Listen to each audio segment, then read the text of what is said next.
అందరూ అతని వైపే ఉన్నారని కోపమా?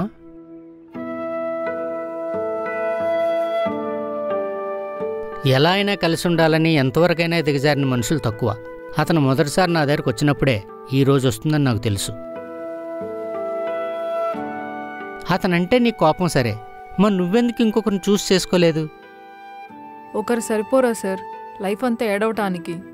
యద్భావం తద్భవతి. ఇదే విషయాన్ని ద సీక్రెట్ అనే బుక్ రాస్తే కోట్లలో అమ్ముడిపోయేట.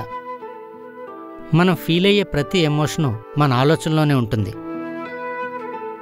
అతని ఈ కాలేజ్కి అతిథి, మీరిక్కడ ఎంప్లాయ్. నాకు కొత్త చుట్టాల కన్నా స్టాఫే ఇంపార్టెంట్. మీరు రిజైన్ చేయనవసరం లేదు, అతన్నే కాలేజ్ నుంచి పంపించేస్తాను.